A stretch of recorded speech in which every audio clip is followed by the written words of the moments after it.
Hi, welcome to Peter Evans Art. I'm Peter and today we're going to draw a cool giraffe.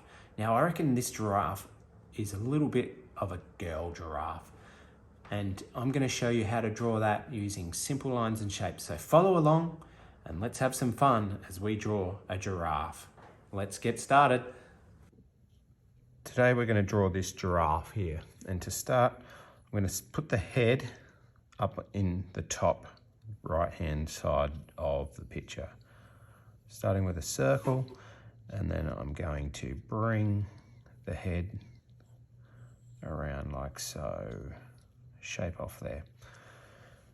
And then I'm going to decide that I'm going to draw one eye, two eyes, oval shapes, okay? And then I'm going to round off curve line there. And this giraffe's quite having a nice day, so it's kind of happy. And then we're going to put the nostrils, one there, little ovals as well. Now within the eyes, it's going to be looking this way. So I've got another oval, and then another oval again. Now remember, when we outline this, we can touch up any areas that we want. So it's looking that way, and then we can put some eyelashes on later on. I'm going to put these parts on the giraffe, a couple of straight lines up, and because it's a bit of a cartoon style, a couple of little circles on top of there, bring that in, and then the ear is almost an oval shape there, and almost an oval shape there. We could actually draw the oval and then make it a little bit more pointy, so I'm going to point that out. Bring that down, point this one around like so. Remember, every time I draw something, it's slightly different. Now we've got the main head shape looking reasonable there. Now we're going to draw the neck and the body. So I'm just going to draw a straightish line coming down here, quite light, and then down here as well. So depending on how long we want to do it. Then I'm going to draw a big sort of oval shape for the body. And this is where we're going to curve this part here up. It's going to curve down. That's where the neck joins the front of the body. And then this one, the neck is going to come down and it's going to join onto the back like so. Then come down and we're going to go straight down. Remember, it's a bit of a cartoon sort of giraffe, and then we're going to come straight back up, and then we're going to curve it for the back leg. This is the leg that's in the front. I'm just going to put a hoof on. There's the belly. It's been eating a lot of food, and then we've got this curve line here. We could draw a bit of a oval shape there, but I'm just going to bring a curve line down. Remember, a lot of drawing is curves, ovals. Now this blending card's beautiful to draw on, it's so smooth.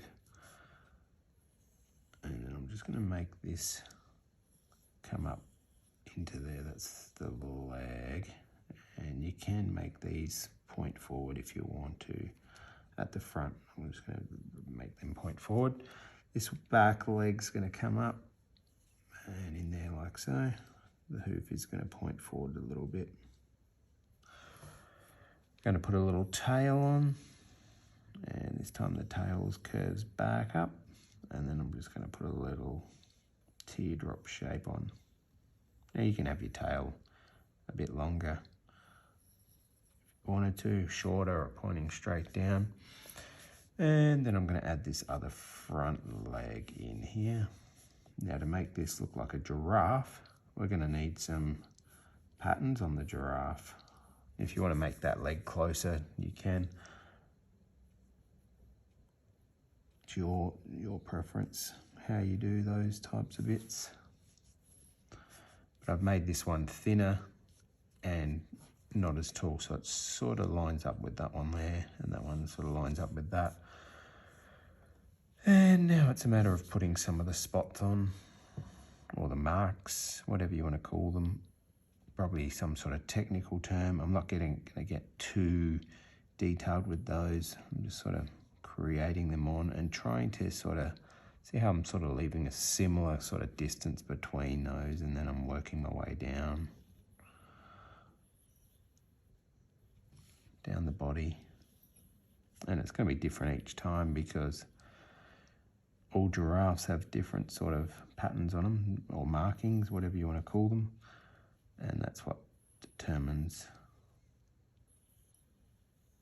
how you can identify them, I suppose, just like we all look different. I'm not going to put too many down on the legs. Probably leave it similar to that. The next step I'm going to do is I'm going to outline this. With the Copics, I'm using blending card. I've got 3 different multiliners. I've got a 0.3, which is pretty standard, 0.1, which is quite fine, and then a brush small. I'm going to do most of my outlining with the 0.3. So you can see the 0.3 is pretty similar to what I was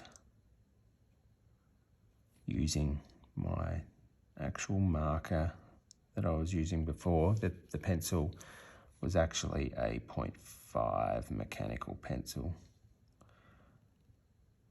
Just going over all my outlines, making sure that they look effective. Probably just use the 0.3 for most of it.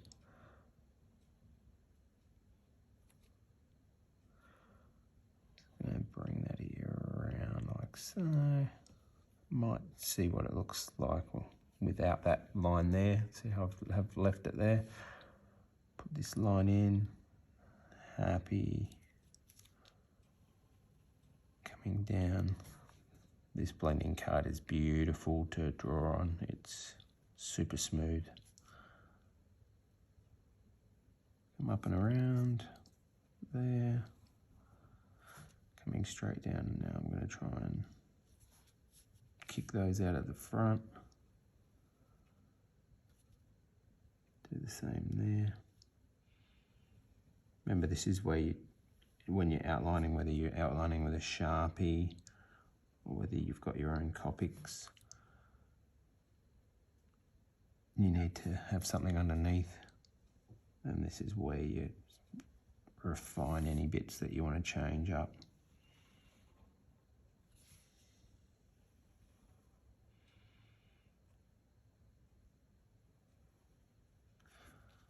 Now I'm going to show you how to use the brush, what the brush Copic marker looks like.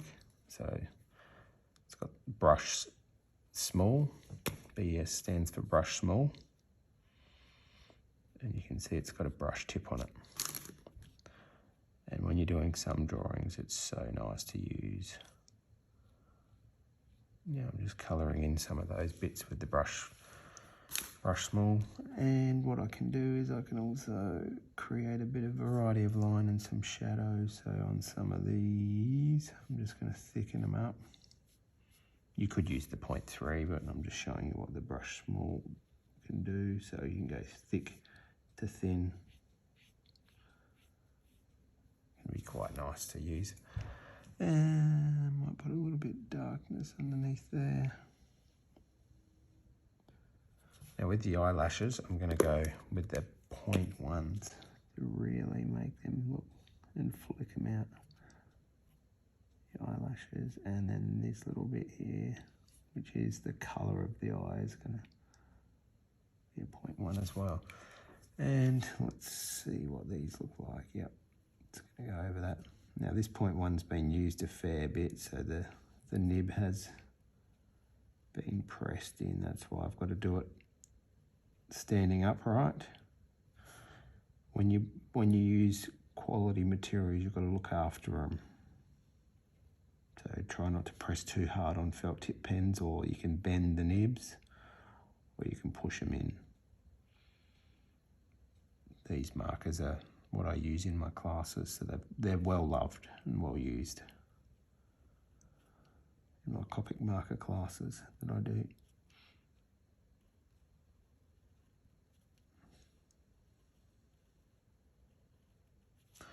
Once you've once you've gone over it all and you're happy with it, I could probably add some more 0.3s to certain spots. I might do a bit more down here, go from thick to thin, maybe on this side of the leg as well, maybe down there.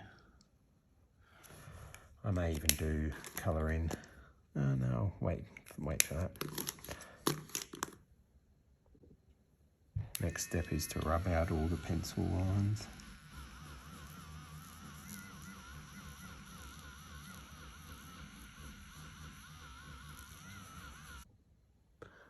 Okay, Copic markers. I'm going to use yellow 38. The 3 means how much grey is in the colour.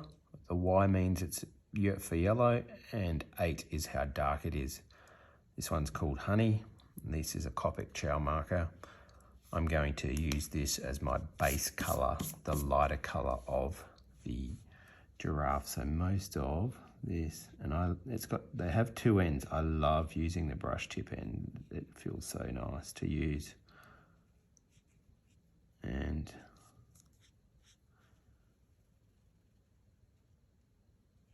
you lay it down nicely. And when you're using blending card, it works so nicely. It does actually go through.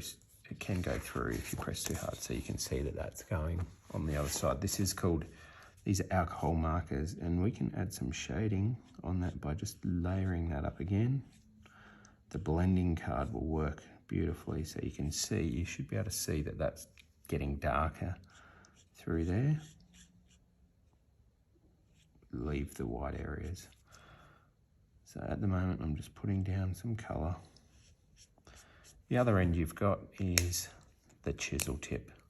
So you can add some colour like that as well.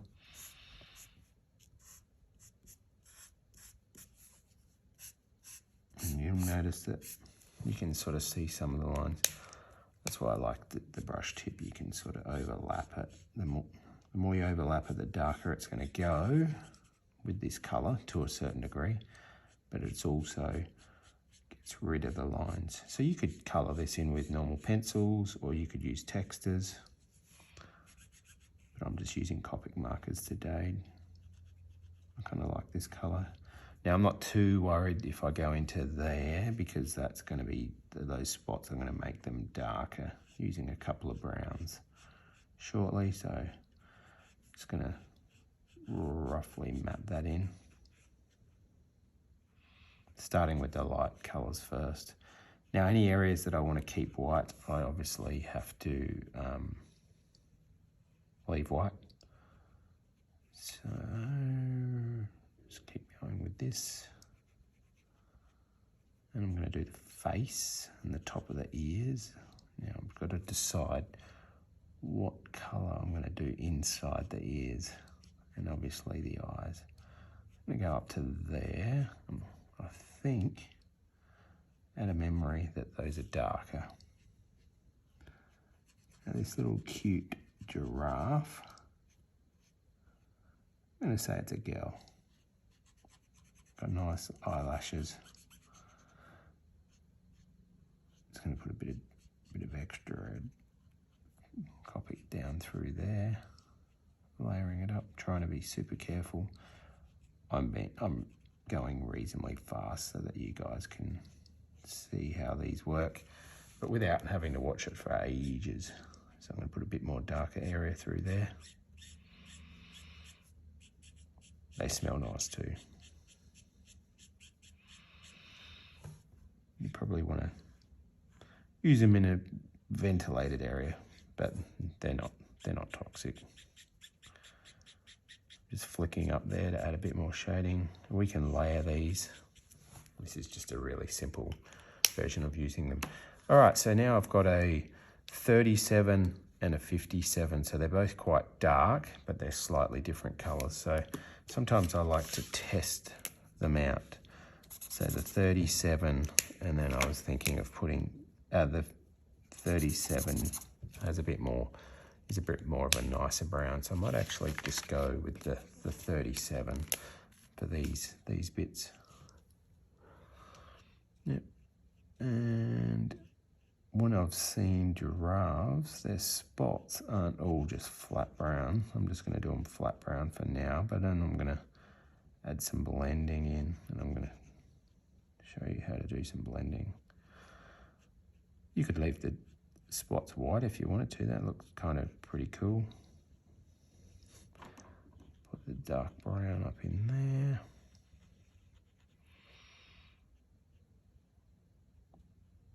Being super careful in there. That's the beauty of these. You can add this ever so slightly small areas.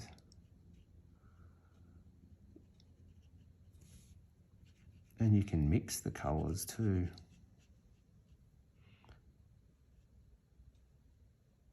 By overlapping them. That's a different video, but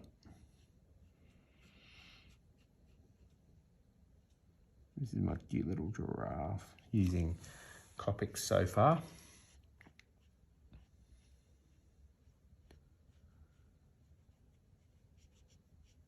You can get other types of brush markers, but I find Copics are awesome. They're expensive, and I sell them at a good price, but it's an investment. Once you've got them, you can refill them. You can replace the nibs, so you're not just chucking textures away all the time. So you can get a nice collection going that you can use forever. They're made in Japan. They've been around for probably since the 80s, late 80s. Used a lot for graphic design, anime, manga, all those types of drawings. I just really like using them to colour in and do some cool artwork with them. This is just a simple little cartoon one, but it can still look kind of nice. You can get these ones are the Chows, which are the cheapest versions of the Copics. They're exactly like the Sketch, but they just hold a little less ink. But that's okay. They come in 180 colours, whereas the Sketch come in 356. I'm going to make them quite dark as well. The hooves. And here's another hoof. Hoof. Now, will I colour this in brown or leave it white? Tricky question. I might just do, yeah, I'm going to go brown. And I'm then going to add some darker colour over the top of that. I'm just going to test. I've got a 47 there, which, what does that look like? Oh yeah, I like that one. So I'm just going to put a bit of darker colour in and around the edges of some of these. Now I can blend that in. See how that's a bit of a line there? What we could do is try and zoom in on one of those. Okay, so you can see that I've coloured in the ear using a RV21, and I coloured in the eye with a B02. Just did a little bit of the eye. And then I put the shadow down here with a C3. So I put down some colour. So the beauty about this is you can layer it up. So the more I do a certain patch, I can make it darker. And if I want to blend it out, I can flick it out. But I can also use the 0, which is the colourless blender. And that I can just run along the outside there. And that takes off some of the colour. Just sort of fades it down a bit. going to feed that down, and you can see I've used it by dotting it on some of these areas just to get a few different effects on the darker spots. If I was to zoom in on one of those, you would see what I'm talking about. So what did I use? I used the 0, the C3, the B02, the Y38, and the E37. I reckon you could probably get away with those and just darken it up. If you wanted to darken up the outside, I'd use the E47 as well. So there's some Copic markers that I used to create this cool little giraffe. And if you wanted to change it up, you could possibly do a background with different colours, but that is a cartoon character giraffe. Here we go, I've zoomed in on here. And I'm going to show you why these are so nice. So I've put down a line there. And to put some blending on, to blend that in, I'm just going to use this and just flick it in, run along that line, and that can blend it through. You can flick it off and layer it up. So see how I'm layering that again? It's made it darker, hasn't it? So when it's wet, it looks better when it starts to dry up. Even with just using the one colour, but going back over it, you can see the variation that I'm getting there.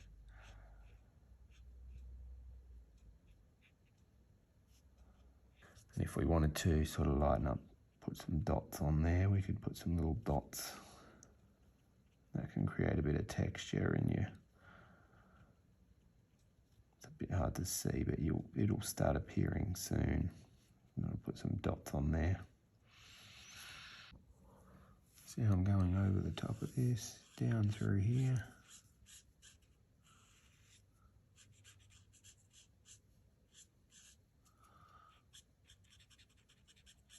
Darken it up a bit. Now sometimes if you accidentally go out the shape or the line, you can use the colours blender and try and push that through. See how that's pushed that? If we zoom in on that area, it's sort of pushed it through and sort of almost gotten rid of it. All right, with the eye, if we wanted to make that a little bit, have a little bit of grey down the bottom, what I could do is this. I could get my colourless blender and I can just ever so slightly get a little bit of grey in there and then just fade it up like so. Like that. Just gives it that little bit of difference. And if I wanted to darken some of this pink up, let's see what happens if I use a bit of the C3 over the top just to keep the colours. So you can see how that's just made it a bit darker in there, a bit more variation in there as well. Now if I go back over that, it'll make it look more pink because it was looking a bit purple. And you can just blend that in. Look at how nice that looks. And there we have our finished giraffe using Copic markers. Hope you enjoyed the video. If you did, give me a like, and if you want to see more of our videos, hit that subscribe button. Alright, catch you next time. Bye for now.